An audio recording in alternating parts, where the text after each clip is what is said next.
తెరకొట్టే కారం రంగు రుచి ఆచి కారం పొడి. విచారణ అర్హత లేని పిటిషన్ వేసి ఆంధ్రప్రదేశ్ ప్రభుత్వం అక్రమంగా నిర్వహిస్తున్న పోలవరం నల్లమల సాగర్ కు పూర్తి స్థాయిలో సహకరిస్తున్న రేవంత్ నిజ స్వరూపం ఇక ద్రోహబుద్ధి సుప్రీంకోర్టు సాక్షిగా బట్టబయలైందన్నారు మాజీ మంత్రి హరీష్ రావు. నాడు పాలమూరు రంగారెడ్డి ప్రాజెక్టు విషయంలో రైతులతో రిట్ వేయించి మరీ ఆంధ్రప్రదేశ్ ప్రభుత్వం ప్రాజెక్టును స్టే సాధిస్తే ఇక్కడ చేతగాని కాంగ్రెస్ సర్కార్ మాత్రం ఉద్దేశపూర్వకంగానే విచారణ అర్హత లేని పిటిషన్ వేసి తెలంగాణకు తీరని అన్యాయం చేసిందని విమర్శించారు. సివిల్ సూట్ ఫైల్ చేస్తామని తెలంగాణ ప్రభుత్వం చెప్పడం అంటే పోలవరం నల్లమల సాగర్ ప్రాజెక్టు కట్టుకోవడానికి ఆంధ్రప్రదేశ్కు గడువు ఇవ్వడమేనని హరీష్ రావు ఆరోపించారు. అందులో ఆంధ్రప్రదేశ్ ప్రభుత్వం విచారణ అర్హత లేనటువంటి పిటిషన్ వేసి మరొకసారి తెలంగాణ రాష్ట్రానికి తెలంగాణ ప్రజలకు నీళ్లలో తీరని ద్రోహం చేసింది రేవంత్ రెడ్డి ప్రభుత్వం. ఈరోజు సుప్రీంకోర్టులో తెలంగాణ ప్రభుత్వం వేసిన పిటిషన్ డిస్మిస్ చేయడము, తెలంగాణ రాష్ట్ర ప్రభుత్వం తిరిగి మేము సూట్ రూపంలో వస్తామని చెప్పడం అంటేనే ఇది ఇవాళ రాష్ట్ర ప్రభుత్వం యొక్క పూర్తి వైఫల్యం. అదేవిధంగా గతంలో మీరు చూసినట్టయితే ఆంధ్రప్రదేశ్ ప్రభుత్వం పాలమూరు ఎత్తిపోతల పథకం మీద ఆంధ్రప్రదేశ్ రైతులతో కేసు వేయించి అందులో ఆంధ్రప్రదేశ్ ప్రభుత్వం ఇంప్లీడ్ అయి ఆనాడు మన పాలమూరు ఎత్తిపోతల పథకం మీద స్టే తెచ్చింది ఆంధ్రప్రదేశ్ ప్రభుత్వం. మరి మీరు పెట్టుకున్న మీ కాంగ్రెస్ ఎంపీ మీ న్యాయవాది సింఘ్వి గారికి ఈ మాత్రం విషయం తెలియదా? అంటే ఈరోజు మీరు కావాలని ఉద్దేశపూర్వకంగానే ఈ యొక్క బలహీనమైనటువంటి రిట్ పిటిషన్ వేసి తెలంగాణ ప్రజలకు తీవ్రమైన అన్యాయం చేశారు. ఈ మాత్రం దానికి సూటు బూటు వేసుకుని ఉత్తమ్ కుమార్ రెడ్డి గారు నీళ్ల మంత్రి ఢిల్లీ దాకా పోవాల్సిన అవసరం ఉందా? ఢిల్లీ దాకా పోయి ఏం చేసిండు ఉత్తమ్ కుమార్ రెడ్డి గారు? వేసిన రిట్ పిటిషన్ విత్డ్రా చేసుకున్నారు.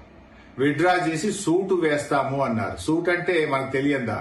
ఆ సూటు కూడా ఆంధ్రప్రదేశ్, తెలంగాణ, మహారాష్ట్ర, కర్ణాటక 4 రాష్ట్రాల మధ్య మేము సూటు వేస్తాము అంటే అది ఇప్పట్లో అయ్యేది కాదు.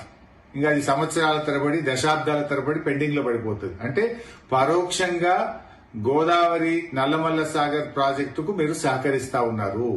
పరోక్షంగా ఇంకా ప్రాజెక్టు మీరు పూర్తి చేసుకోండి అని చెప్పి తెలంగాణ ప్రభుత్వం ఈరోజు సహకరించినటువంటి విషయం చాలా స్పష్టంగా అర్థమవుతా ఉంది.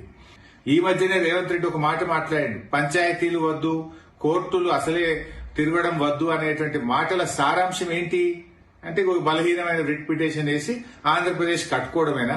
ఇందుకోసమే మీరు కోర్టులు వద్దు, పంచాయతీలు వద్దు అని మాట్లాడిందా రేవంత్ రెడ్డి గారు? అసలు ఆంధ్రప్రదేశ్ ప్రభుత్వం నాటి తెలుగుదేశం ప్రభుత్వం అయినా తర్వాత వచ్చిన జగన్ ప్రభుత్వం అయినా అసలు తెలంగాణలో అడ్డుకోని ప్రాజెక్ట్ ఏదైనా ఉందా? వాళ్ళు కేసులు వేయని ప్రాజెక్ట్ ఏదైనా ఉందా? కంప్లైంట్ వేయని ప్రాజెక్ట్ ఏదైనా ఉందా? కేసీఆర్ గారు ఎంతో వ్యూహాత్మకంగా ఆయన అటు కాళేశ్వరాన్ని పూర్తి చేసి అనేక 8 ప్రాజెక్టులకు టీఏసీ క్లియరెన్సులు తెచ్చి ఇవాళ ప్రాజెక్టులు నిర్మించింది కేసీఆర్ గారు. కానీ ఇవాళ మీరు ఒకవైపు పాలమూరుకు అనుమతులు లేరు, ఇంకొక వైపు పోలవరం బనకచెర్లకు ఆంధ్రప్రదేశ్ కు పరోక్షంగా మీరు సహకరిస్తా ఉన్నారు. ఇది తెలంగాణ ప్రజలకు శాశ్వతంగా రేవంత్ రెడ్డి ప్రభుత్వం చేస్తున్నటువంటి తీరని ద్రోహం. తెలంగాణ సాధించిన బీఆర్ఎస్ పార్టీ నీ అన్యాయాన్ని సహించదు.